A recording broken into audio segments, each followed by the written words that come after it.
अखिल भारतीय अधिकार संगठन है, वो हमेशा से अधिकारों के लिए लड़ता रहा है और इसी बात को ध्यान में रखकर हमने एक योजना बनाई थी कि हमारा जो देश है उस देश में स्वतंत्रता से पहले की क्या स्थिति है, स्वतंत्रता से बाद की क्या स्थिति है, इन दोनों स्थितियों को एक शब्द जो अल्पसंख्यक लेकर आगे चलता है उसके विपरीत हम बहुसंख्यक की बात करके आज जब इतने बुद्धिजीवी बैठे हैं, किसी भी व्यक्ति विशेष की किताब का एक पन्ना या एक लाइन सुनाने के लिए अगर आपको मोबाइल का सहारा लेना पड़ रहा है तो निश्चित जानिए आप राष्ट्र के लिए नहीं जी रहे हैं। अगर आप उस बात को कंठस्थ नहीं कर पा रहे हैं, उसको अपने अंतस में उतार कर यहाँ नहीं आ पा रहे हैं, तो आप सिर्फ दुनिया को सुनाने की चाह रखते हैं, दुनिया को बदलने की चाह नहीं रखते।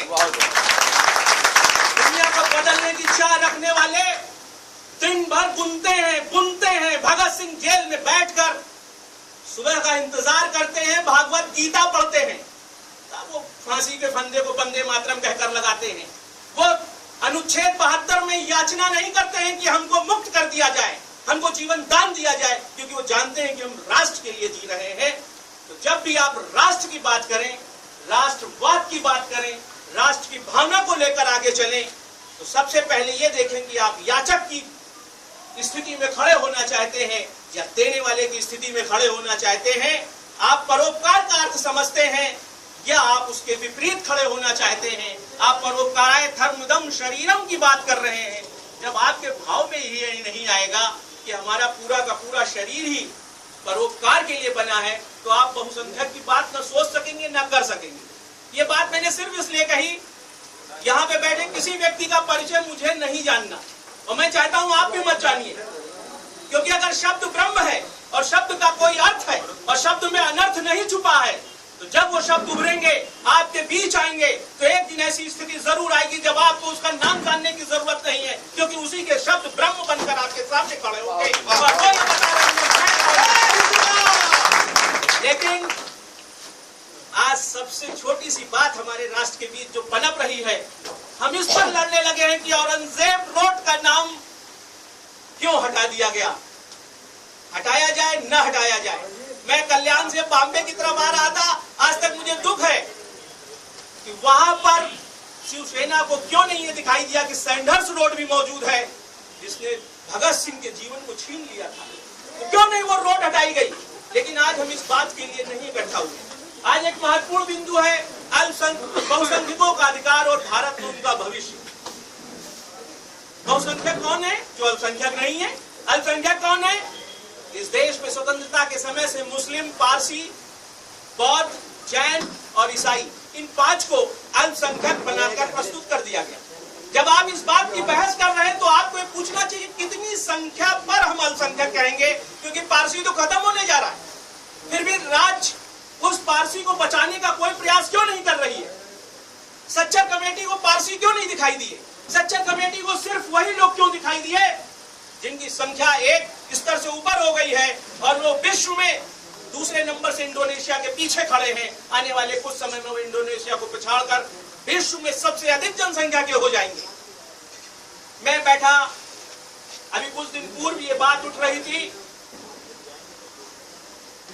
हमसे लोगों ने पूछा कि आप जातिवादी हो गए, शायद यही कारण है मैं विरोध कर रहा था। अगर मैं अपने नाम अगर अपना ले लूं तो हर व्यक्ति ये जानना चाहता है कि आपकी जात क्या है, आपका धर्म क्या है।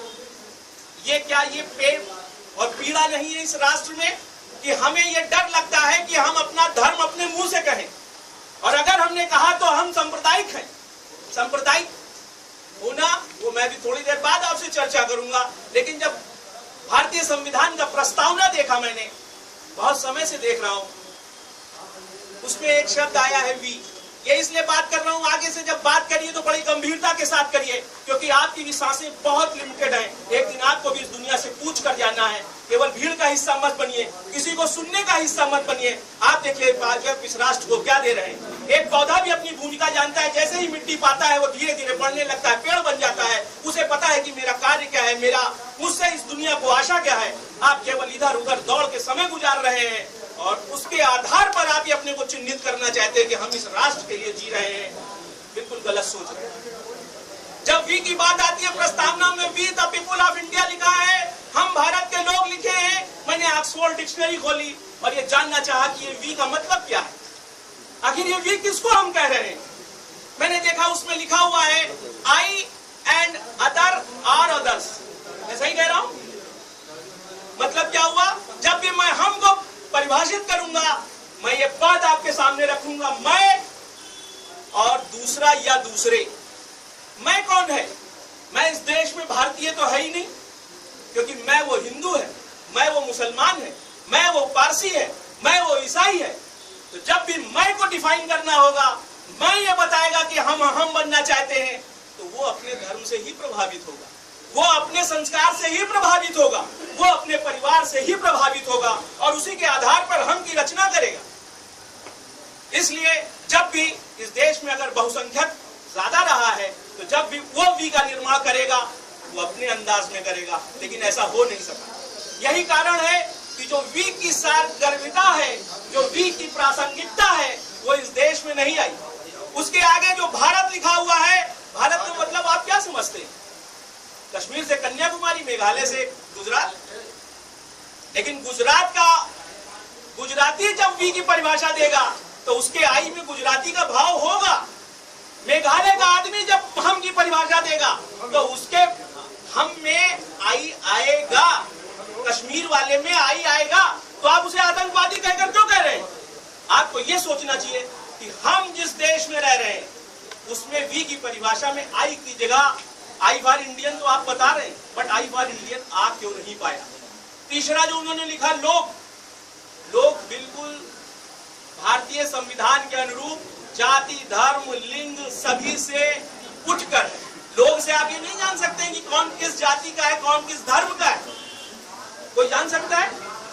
लेकिन जब इस प्रस्तावना से आगे आप बढ़ते हैं, संविधान के पन्नों को पलटते हैं, तो यहाँ पर विधि विदेशक एक पीछे खड़े हैं, एक आगे बैठे हैं। जब उसमें आप संविधान को देखते हैं, तो वो कहते हैं कि आप अपने धर्म की स्वयं रक्षा करें, धर्म के लिए कार्य करें। हमने तो नहीं कहा कि हम अपने धर्म की रक्षा करना चाहते हैं, हम तो आपके उस प्रस्तावना के अनुरूप ही चलना चाहते थे। आपने संविधान के अगले पन्नों में हमसे कहा, नहीं तुम धार्मिक बनो, नहीं तुम सांप्रदायिक बनो, तुम अपने धर्म के लिए सोचो, तुम अपनी जात के लिए सोचो, तुम अपनी संस्कृति के लिए सोचो। और उस समय में अगर हमने अपनी संस्कृति के लिए सोचा, अगर हमने अपने धर्म के लिए सोचा और उस धर्म की बात हमने आपसे की, तो आपने हमको सांप्रदायिक क्यों कहा? हमने तो वही किया जो संवैधानिक था, हमने तो वही किया जिसका अधिकार आपने हमको दिया था। हमने तो अनुच्छेद 48 के हिसाब से आपको याद दिलाया कि इस देश में दुधारू गाय या दुधारू पशुओं का वध नहीं होना चाहिए। हमने तो संविधान की बात उठाई है, क्योंकि हम संविधान के आदमी हैं और हमने सिर्फ ये कहा है कि इस देश को संविधान की तरह लेके चलो, अब इसको जाति पात से मत लेके चलो। तुमने जात की जो बात कही, हम उसे नहीं मानते, हम धर्म की बात नहीं मानते, हम सिर्फ और सिर्फ तुमने जो संविधान में लिखा है उसको मानते हैं। मेरा सिर्फ इसका कहने के पीछे अर्थ यह है कि आपस में लड़ने की बजाय आवाज अगर उठानी है तो सरकार के विरुद्ध उठाइए, सरकार से पूछिए कि आखिर संविधान और तुम्हारे कृत्यों के बीच इतना अंतर क्यों? तुम हमें हिंदू मुसलमान बताना चाहते हो, तुम हमें सिख और ईसाई बताना चाहते हो, बट तुम ये क्यों नहीं बता रहे हो कि तुम्ही ने तो हमको ये राइट दिया है। और जब राइट का मामला आया है और इस देश में वो मूल अधिकार है, जीने का अधिकार सबको है, वो भी गरिमापूर्ण ढंग से। अनुच्छेद 21 कहता है कि आप गरिमापूर्ण ढंग से जी सकते हैं, तो वो गरिमा है क्या? क्या हम अपना धर्म छोड़ दें तब गरिमा है? हम अपनी संस्कृति छोड़ दें तब गरिमा है? या हम अपने मूल्यों को छोड़ दें तब गरिमा है? ये सब बातें जो मैं कह रहा हूँ, मुझे बहुत खुशी है कि हमारे बीच डॉक्टर मलिन तिवारी जी हैं। मैं भी मोबाइल निकालना चाहता था, लेकिन हम तो विरोध करते रहते हैं। कल रात पूरी वो हमको ये बताते रहे कि वास्तव में अगर तुमने इतने बड़े टॉपिक को रखा है, तो उस टॉपिक की चर्चा क्या होनी चाहिए। उन्होंने बहुत से ऐसे उदाहरण हमको भेजे। अभी मैं अनुच्छेद 48 इसकी बात कर रहा था, अभी मैं आते समय रास्ते में देख रहा था कि डॉक्टर मलिन तिवारी ने स्कैन करके उसको भी भेजा। ये देखिए, मैंने बहुत कोशिश की कि जब मैंने इस विषय को आपके सम्मुख रख दिया है, तो कम से कम भारतीय कब तक ऐसा करेगा कि वो उलूल जुलूल तरीके से बोलेगा? भारतीय कब तक? भारतीय हरिश्चंद्र ने कहा कि भारतीय जो है वो रेलगाड़ी के डिब्बे हैं। 1882 में दादरी मेली में उन्होंने कहा कि भारतीय रेलगाड़ी के डिब्बे ने जिधर धक्का लटका दे तो उधर दौड़ जाते, अगर खड़ा कर दो खड़े हो जाते। मैंने भी यही सोचा कि आखिर हम लोग कब तक अंधे होके दौड़ेंगे। हमारे नेताओं को जो संसद में बैठे उन्हें भी ज्ञान नहीं, और हम तो जब उन्हें ज्ञान नहीं तो हम अज्ञान के साथ ही दौड़ रहे हैं। तमसो ज्योतिर्गमय की बात ही सब झूठी है, क्योंकि आज यथार्थ से हम बहुत दूर हैं। तो मैंने ढूंढना शुरू किया गूगल पे कि जिस विषय को हमने रखा है क्या उस विषय में कुछ उपलब्ध है। मुझे बड़ा दुख हुआ कि संसार में बहुत सी बातों पे अध्ययन हुए, लेकिन बहुसंख्यक पे कोई अध्ययन ही नहीं है। जब मैंने फिर उसको हिंदी के बजाय अंग्रेजी में डाला मेजॉरिटी करके, तो मेजॉरिटी एक्ट आने लगा। मैंने डॉक्टर प्रीति मिश्रा से कहा कि इसमें तो मेजॉरिटी एक्ट आ रहा है, बार बार 1875 आ रहा है, और इसमें बताया गया कि आयु कितनी होनी चाहिए। आप ये सोचिए कि जब आप विश्व के स्तर पे सोचते हैं तो जिस धर्म को आप लेकर सीना पीट रहे हैं वो तो अल्पसंख्यक है, क्योंकि वो तीसरे नंबर पे खड़ा है। लेकिन जब आपने देश के अंदर बात करते हैं तो बहुसंख्यक खड़ा है, लेकिन उसकी बात कहीं कोई नहीं कर रहा है। मैंने बहुत खोजा तो एक हमको मिला, सरदार तरलोचन सिंह साहब है, अध्यक्ष राष्ट्रीय अल्पसंख्यक आयोग रहे हैं। 2001 की जब जनगणना हुई तो यही वो पहले व्यक्ति है जिन्होंने इस बात को रखा कि देश में धर्म के आधार पे भी लोगों को जाना जाए। ऐसा नहीं कि धर्म उससे पहले नहीं जाना जाता था, बट इन्होंने इस बात का निर्णय लिया कि वास्तव में जो हिंदू है, मुसलमान है, सिख ईसाई है, वो कितना है ये हम जान तो ले, देश की जनता जाने तो। और जब इनका मैं सर आइए